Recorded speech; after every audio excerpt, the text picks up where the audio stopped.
Translation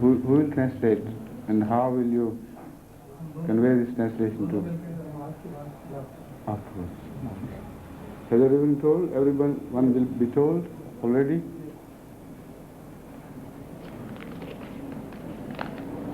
أشهد أن لا إله إلا الله وحده لا شريك له وأشهد أن محمدًا عبده ورسوله أما بعد فأعوذ بالله من الشيطان الرجيم بسم الله الرحمن الرحيم الحمد لله رب العالمين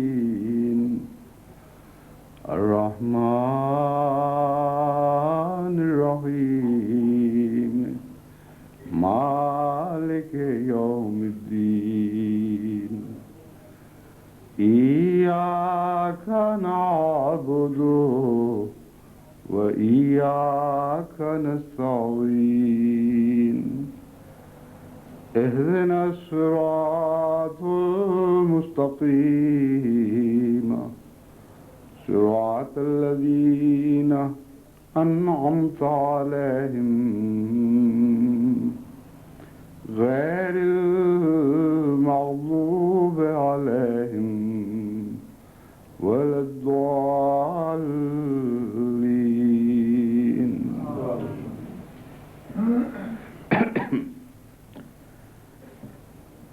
امسال مجھے خدا تعالیٰ نے پھر ناروے کی جماعت میں آنے کی توفیق عطا فرمائی ہے، اور یہ سفر خصوصیت کے ساتھ 7 سالہ جبلی کے ضمن میں منائے جانے والے جشن تشکر کے ساتھ تعلق رکھتا ہے۔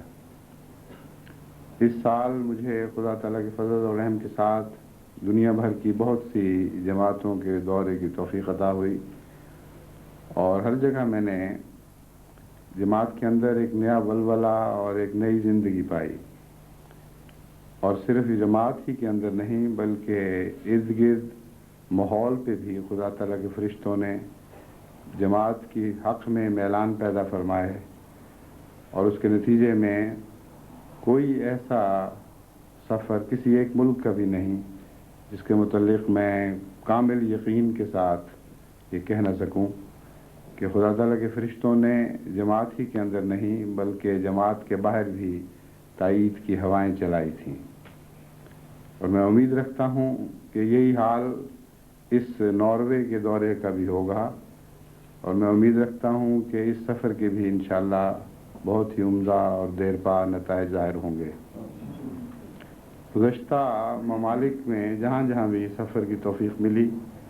وہاں سے متعدد خطوط مسلسل موصول ہو رہے ہیں جن میں بتایا جا رہا ہے کہ خدا کے فضل سے جانے سفر کے اختتام کے بعد بھی لوگوں کی توجہ غیر معمولی طور پر جماعت میں بڑھتی چلی جا رہی ہے، اور اس کے بہت سے نیک پھل نصیب ہو رہے ہیں۔ جہاں تک ناروے، سویڈن اور ڈنمارک کا تعلق ہے، جماعت کو یہاں آئے ہوئے ایک لمبا عرصہ گزر چکا ہے، اور اگرچہ جماعت کی تعداد میں اضافہ ہو رہا ہے، لیکن بہت حد تک یہ اضافہ پاکستان سے آئے ہوئے مہاجرین کے ذریعے ہوا ہے۔ چنانچہ اس ناروے ہی میں آج ہم جس جگہ اکٹھے ہوئے ہیں، یہ مسجد اس سے پہلے اتنی بڑی معلوم ہوتی تھی کہ چند گنتی کے آدمی یہاں اس سامنے کے کمرے میں جہاں میں اس وقت خطبہ دے رہا ہوں اکٹھے ہو جایا کرتے تھے، اور یہی سب کچھ جماعت تھی۔ لیکن اب جیسا کہ مجھے دکھائی دے رہا ہے، اس سے پچھلا وہ چھوٹا ہال ہے، لیکن بہرحال ایک ہال ہے، وہ بھی بھرا ہوا ہے، اس سے پیچھے کمرہ جو ہے وہ بھی بھرا ہوا ہے، اور خواتین کا انتظام اس کے علاوہ ہے۔ ہو سکتا ہے کچھ لوگ سائڈوں پہ جو پہلو کے کمرے ہیں ان میں بھی بیٹھے ہوں۔ تو جہاں تک جماعت کے پھیلاؤ کا تعلق ہے، ایک پہلو سے تو ناروے کی جماعت میں نمایاں پھیلاؤ دکھائی دے رہا ہے، مگر جہاں تک نارویجن لوگوں کا جماعت کی طرف متوجہ ہونے کا تعلق ہے، اس پہلو سے ابھی تک کوئی نمایاں خوشخبری نہیں ملی۔ بس اس جمعے میں، آج کے خطاب میں جماعت احمدیہ ناروے کو خصوصیت کے ساتھ اس طرف متوجہ کرتا ہوں کہ نارویجن قوموں میں سے اللہ تعالیٰ کے فضل کے ساتھ سعید روحیں تلاش کریں اور ان پر توجہ دیں اور دعاؤں کے ساتھ کام لیں، تاکہ کثرت سے اللہ تعالیٰ اس قوم کے دل اسلام کی طرف پھیر دے۔ یہی میری تلقین دیگر اسکینڈینیوین ممالک سے کو بھی ہے کہ وہاں کی جماعتوں کو بھی اس طرف اب خصوصیت سے توجہ دینی چاہیے۔ اس سے پہلے اب تک ہماری جو بھی تبلیغی پالیسی رہی ہے، اس کی روح سے عموماً جماعتیں دلائل کے ذریعے تبلیغ کرتی ہیں، اور یہی طریق اسکینڈینیوین ممالک میں بھی اب تک اختیار کیا جاتا رہا ہے، مگر میں نے محسوس کیا ہے کہ یہ دور اب دلائل کا دور نہیں رہا، بلکہ اس سے بڑھ کر خدا نمائی کا دور ہے۔ جب تک جماعت احمدیہ میں خدا رسیدہ اور خدا نما وجود نہیں پیدا ہوتے، ہم ان ممالک میں کوئی روحانی انقلاب برپا نہیں کر سکتے۔ دلائل کے لحاظ سے ان قوموں سے بات کی جاتی ہے جو اپنے مذہب کو اچھی طرح سمجھتے ہوں اور دلائل کی روح سے اپنے مذہب کے عقائد پر قائم ہوں، مگر آج کی دنیا میں ایسے بہت کم لوگ ہیں، اور یورپین ممالک میں بالخصوص بہت ہی کم ایسے لوگ ہیں جو دلائل کی بنا پر عیسائیت پر قائم ہیں۔ ایک پرانا طبقہ ہے جن کو ابھی تک نئے زمانے کی ہوائیں نہیں لگیں، وہ عیسائیت پر اس وجہ سے قائم ہیں کہ انہوں نے اپنی وراثت میں عیسائیت کو پایا۔ ان کی سوچوں کا اور ان کی عقلوں کا عیسائیت کے ساتھ چمٹے رہنے سے کوئی تعلق نہیں ہے۔ ایسے طبقے کو جب آپ دلائل سے سمجھانے کی کوشش کرتے ہیں تو بالعموم یہ معلوم ہوتا ہے کہ وہ لوگ چونکہ دلائل کی بنا پر عیسائیت سے نہیں چمٹے ہوئے، اس لیے دلائل کی روح سے ان کو الگ بھی نہیں کیا جا سکتا۔ ان کے اندر ضد پائی جائے گی، ان کے اندر ہٹ دھرمی پائی جائے گی۔ آپ بائبل کے حوالوں سے،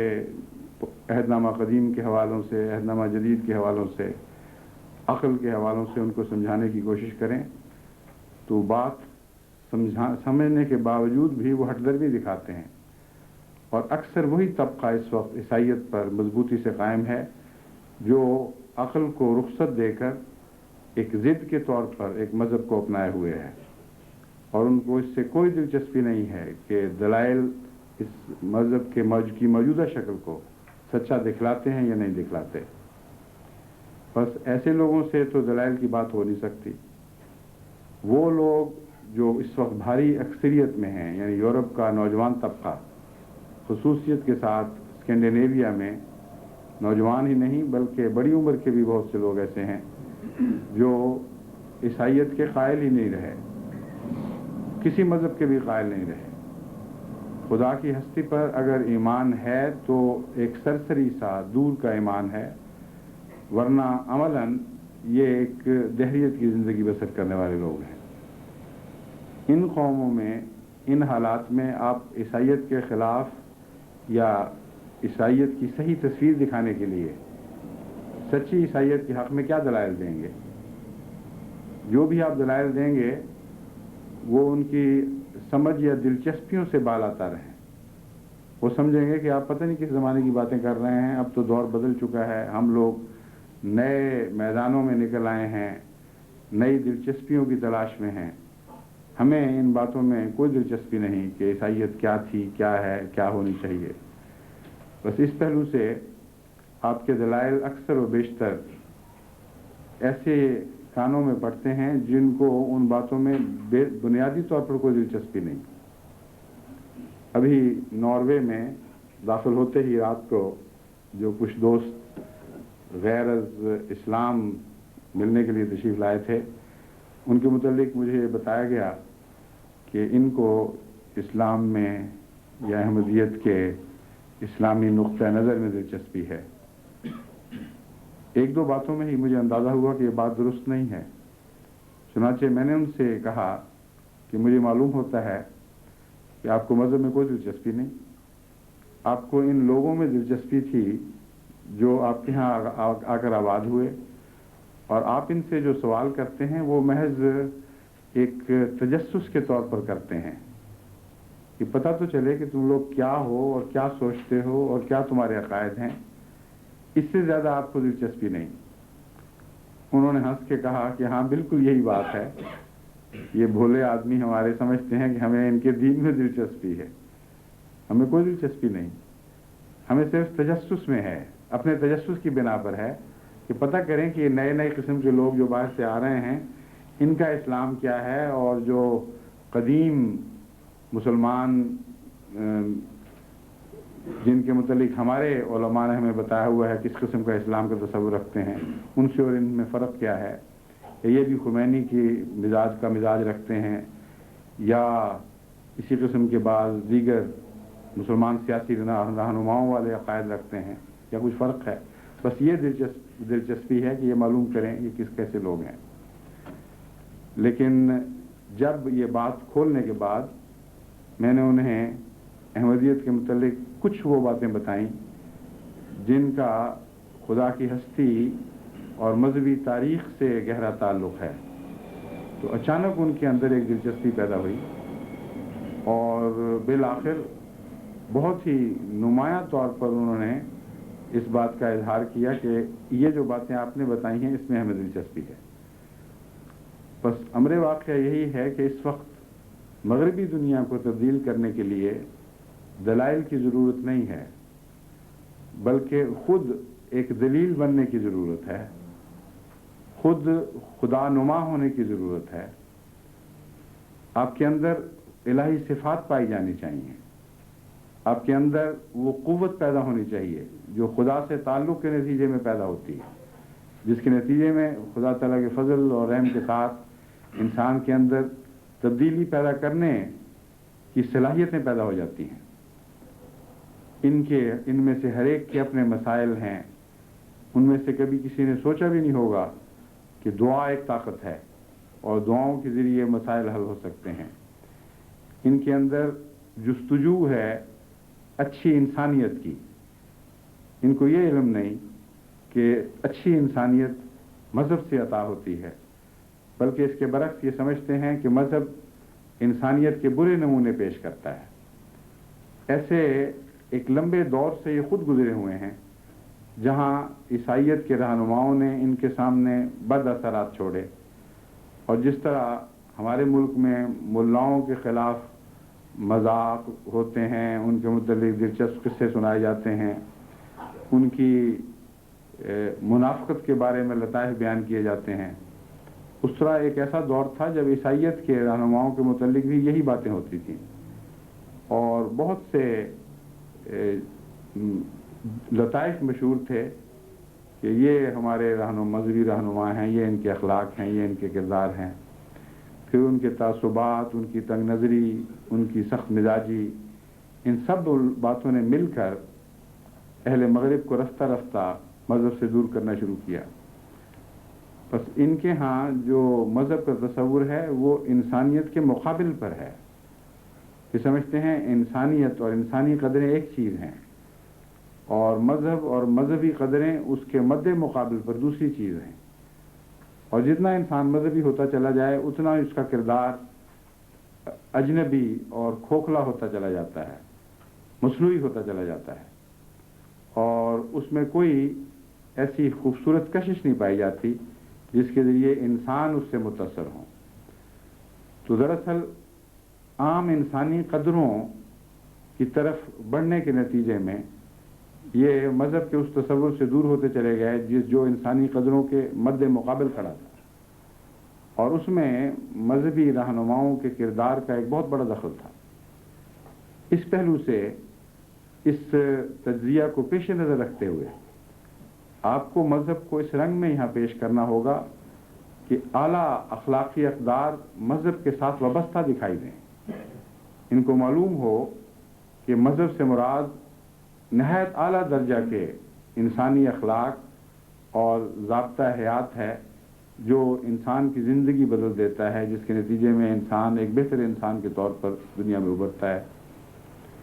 یہی وہ مضمون ہے جس کو حضرت اقدس مسیح موعود علیہ السلام نے حضرت رسول اکرم صلی اللہ علیہ وآلہ وسلم کے عظیم معجزے کے نقوش کی صورت میں بیان فرمایا۔ آپ نے فرمایا آپ کے عظیم الشان معجزہ نے جو نقوش دنیا پہ قائم کیے ان میں سے پہلا یہ تھا کہ جو ہلاک کو جو حیوانی زندگی بسر کر رہے تھے پہلے انسان بنایا، پھر ان انسانوں کو باخدا انسان بنایا، پھر ان باخدا انسانوں کو خدا نما انسان بنا دیا۔ بس یہ ساری منازل حضرت اقدس محمد مصطفیٰ صلی اللہ علیہ وآلہ وسلم کے حسن کے معجزے نے چند سالوں میں طے کروا دی، اور یہی وہ منازل ہیں جن کو طے کیے بغیر آج بھی یہ معجزہ رونما نہیں ہو سکتا۔ یہی وہ منازل ہیں جن کو طے کرنے کے بعد آج بھی یہ معجزہ رونما ہو سکتا ہے۔ بس ان قوموں کے ساتھ اپنے روابط میں اپنے نفس کے ساتھ رابطہ قائم کریں اور اپنا تجزیہ کریں اور یہ معلوم کریں کہ آپ کس حد تک اعلیٰ درجے کے انسان بنے ہیں، کیونکہ کوئی انسان صحیح معنوں میں مسلمان نہیں بن سکتا جب تک وہ پہلے اعلیٰ درجے کا انسان نہ بنے۔ بس پہلے اپنے آپ کو انسانیت کی اعلیٰ قدروں سے مزین کریں، اپنے آپ کو وہ حسن بخشیں جو عام انسانوں کی نظر میں بھی حسن رکھتا ہے، قطع نظر اس کے کہ مذہب کیا ہے یا رنگ کیا ہے یا نسل کیا ہے۔ اس حسن کے ساتھ خدا تعالیٰ سے تعلق جوڑیں، یا جیسا کہ میں نے پہلے ایک خطبے میں بیان کیا تھا، خدا تعالیٰ سے تعلق جوڑنے کے نتیجے میں یہ حسن پیدا کریں۔ ایسی صورت میں آپ کا یہ حسن گہرا ہوگا اور دائمی ہوگا، کسی سطحی کردار سے تعلق نہیں رکھے گا۔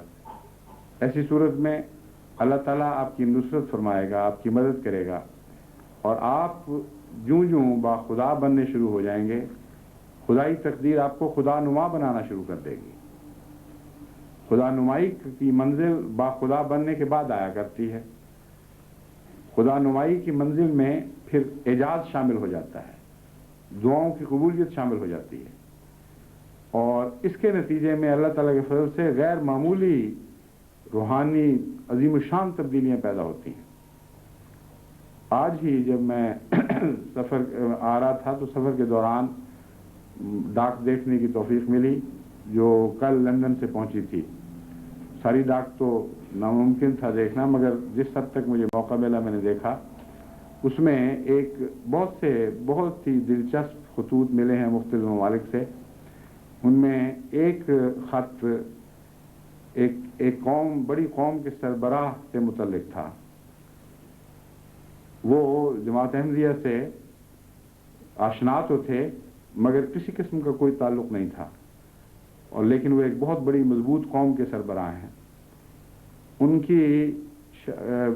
ایک لمبے عرصے سے خواہش تھی کہ ان کے ہاں بیٹا پیدا ہو، لیکن باوجود اس کے کہ ہر قسم کے علاج بھی انہوں نے کروائے، بڑے بڑے پیروں فقیروں کے پاس بھی گئے، لیکن ان کی آرزو بر نہ آئی، یہاں تک کہ انہوں نے فیصلہ کیا کہ شاید میں ایک چھوٹی عمر کی عورت سے شادی کروں تو میری یہ تمنا پوری ہو جائے۔ اس پر کسی نے ان کو کہا کہ ایک اور رستہ بھی آپ آزما کے دیکھ لیں، جماعت احمدیہ کے امام کو دعا کا خط لکھیں، لیکن اپنے ہاتھ سے لکھیں اور سنجیدگی سے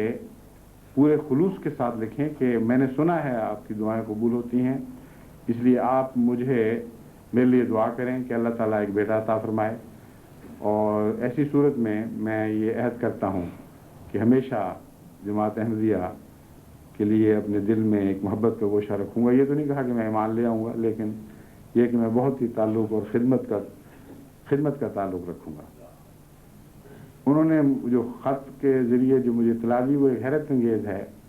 بالعموم تو میں یہی کہا کرتا ہوں کہ میں دعا کروں گا، اللہ تعالیٰ فضل فرمائے، لیکن بعض دفعہ خدا دعا میں ایسی حالت پیدا کر دیتا ہے کہ دعا کرنے کی بجائے اسے خوشخبری دے دیتا ہوں، اور یہ بسا اوقات یہ سوچی سمجھی تدبیر کے مطابق نہیں بلکہ خود بخود ہو جاتا ہے۔ چنانچہ ان کو میں نے لکھا، جو انہوں نے مجھے حوالہ بھیجا ہے، کہ اللہ تعالیٰ آپ کو ایک بیٹا عطا فرمائے گا، اس کا نام اعجاز احمد رکھنا۔ چنانچہ یہ خط ملنے کے بعد اسی حمل میں اللہ تعالیٰ نے ان کو بیٹا عطا فرمایا اور انہوں نے اس کا نام اعجاز احمد رکھا، اور وہ خط سنبھال کر رکھا ہوا ہے، اور سارے علاقے کے معززین جو بھی مبارکباد دینے کے لیے آتے ہیں ان کو کہتے ہیں یہ خط پڑھ لو کہ خدا نے مجھے کس طرح عطا کیا ہے۔ تو حقیقت یہ ہے کہ دعا ایک ایسا اعجاز ہے جو آج ہر احمدی کو عطا ہوا ہے۔ اس میں صرف خلیفہ وقت کا امتیاز نہیں، یہ وہ اعجاز ہے جو حضرت مسیح موعود علیہ الصلوۃ والسلام نے اس زمانے کا ایمان زندہ کرنے کے لیے ہمیں بخشا ہے، یعنی خدا سے پا کر ہمیں عطا کیا ہے۔ اور یہی معنی ہے اس بات کا کہ لو کان الایمان عند الثریا لنالہ رجل من ہؤلاء اور رجال من ہؤلاء، کہ اگر ایمان ثریا پر بھی چلا گیا، یعنی زمین کو کلیتاً چھوڑ گیا، تب بھی ان لوگوں میں سے کوئی ایک شخص پیدا ہوگا یا بعض اشخاص پیدا ہوں گے جو ثریا سے ایمان کو کھینچ لائیں گے۔ بس دعاؤں کے نتیجے میں ہی ایمان ثریا سے اترا کرتے ہیں، اور یہ کام ایک شخص کا نہیں بلکہ رجال کا ہے، اور میرے نزدیک رجال سے مراد جماعت احمدیہ کے رجال ہیں، اور وہ سارے خدا پرست لوگ، خدا رسیدہ لوگ، خدا نما لوگ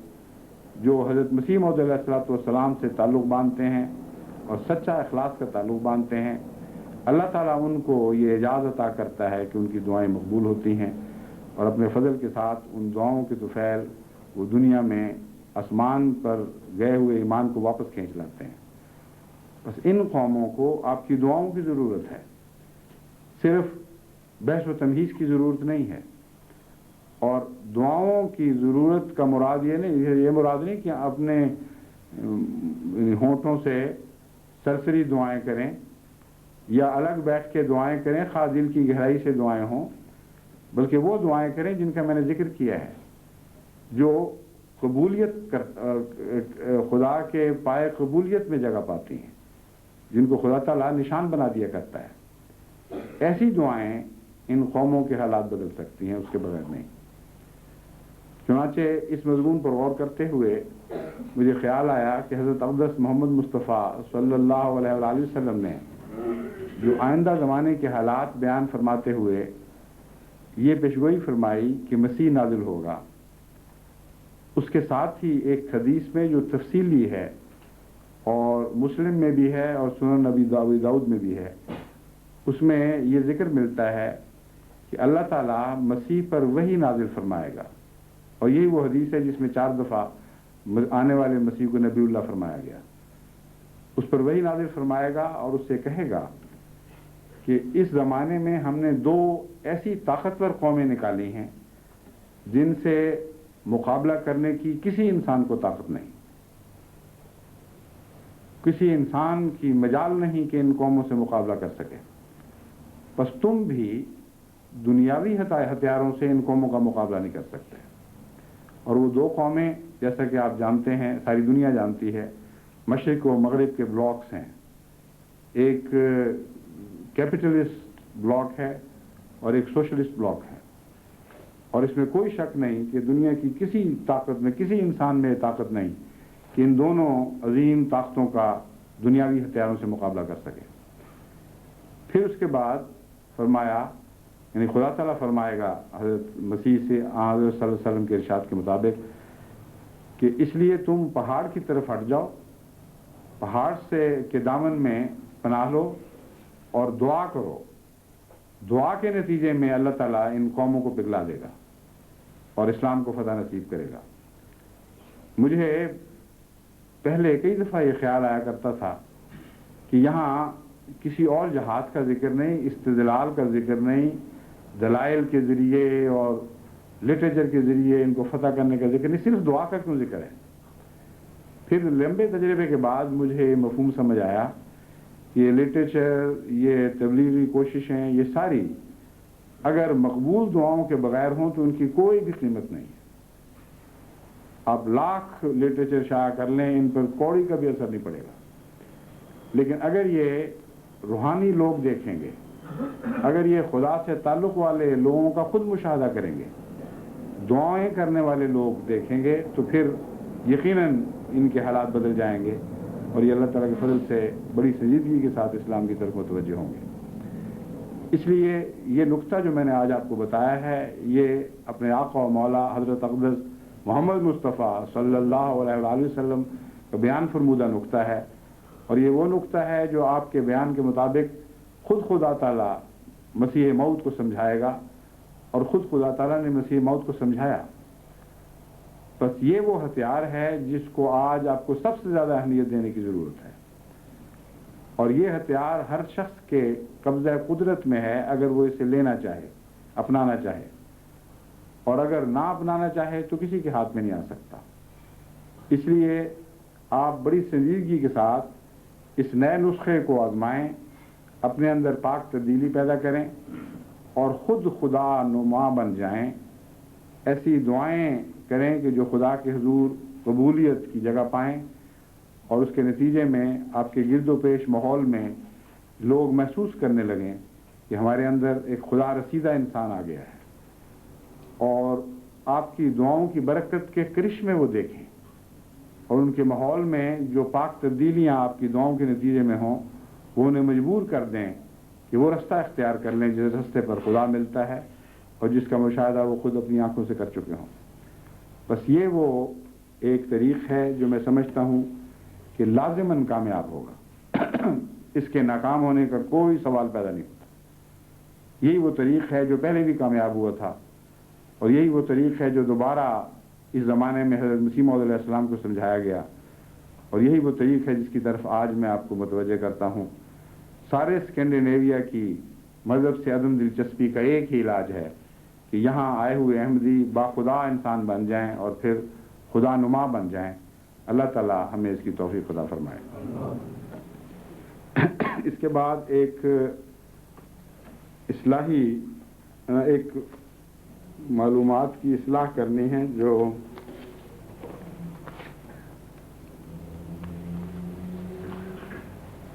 آپ کو یاد ہوگا کہ سکرند میں ایک احمدی شہید ہوئے تھے، ڈاکٹر، جن کا نام منور احمد تھا۔ جو اطلاعیں مجھے پہلے سکرند میں کچھ عرصہ پہلے ایک احمدی ڈاکٹر شہید ہوئے جن کا نام منور احمد تھا۔ اس کے علاوہ اسی نام کے ایک احمدی کنڈیاروں میں بھی رہتے ہیں جو بٹ خاندان سے تعلق رکھتے ہیں۔ ان کے خاندان میں پہلے شہادتیں ہو چکی ہیں، اور جیسا کہ میں نے خطبے میں بیان کیا تھا، بہت ہمت اور حیرت انگیز صبر کے ساتھ اور وفا کے ساتھ وہ نہ صرف اپنے جماعت کے ساتھ تعلق میں قائم ہیں، بلکہ ہر قسم کے خطرے کے پیش نظر کے باوجود اس خاندان نے یہ فیصلہ کیا ہے کہ اس علاقے کو ہم نے نہیں چھوڑنا۔ جب مجھے اطلاع ملی تو غلطی سے امور عامہ کی طرف سے، جس کی طرف سے بھی اطلاع آئی، منور احمد بٹ لکھا گیا۔ اس لیے میرا ذہن کنڈیاروں کے خاندان کی طرف گیا، اور اپنے خطبے میں نے کنڈیاروں کا تعارف ہی کروایا۔ بعد میں مجھے ان کے بعد رشتہ داروں کی طرف سے، یعنی منور احمد شہید کے بعد رشتہ داروں کی طرف سے اطلاع ملی کہ ان کا نام منور احمد جٹ تھا، اور اطلاع دینے والے نے غلطی سے آپ کو بٹ کہہ دیا، بٹ لکھ دیا، غالباً اسی لیے وہ ٹھیک سمجھے، اسی لیے سکرند کی بجائے میرا ذہن کنڈیاروں کی طرف چلا گیا۔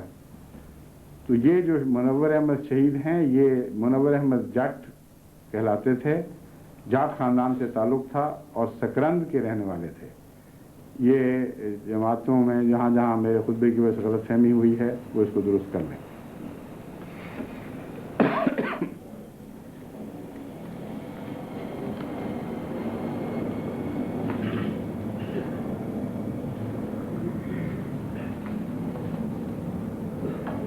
الحمدللہ نحمدہ ونستعینہ ونستغفرہ ونؤمن بہ ونتوکل علیہ ونعوذ باللہ من شرور انفسنا ومن سیئات اعمالنا من یہدہ اللہ فلا مضل لہ ومن یضللہ فلا ہادی لہ ونشہد ان لا الہ الا اللہ وحدہ لا شریک لہ ونشہد ان محمدا عبدہ ورسولہ۔ عباد اللہ رحمکم اللہ، ان اللہ یامر بالعدل والاحسان وإیتاء ذی القربى وینہی عن الفحشاء والمنکر والبغی یعظکم لعلکم تذکرون۔ اذکروا اللہ یذکرکم وادعوہ یستجب لکم ولذکر اللہ اکبر۔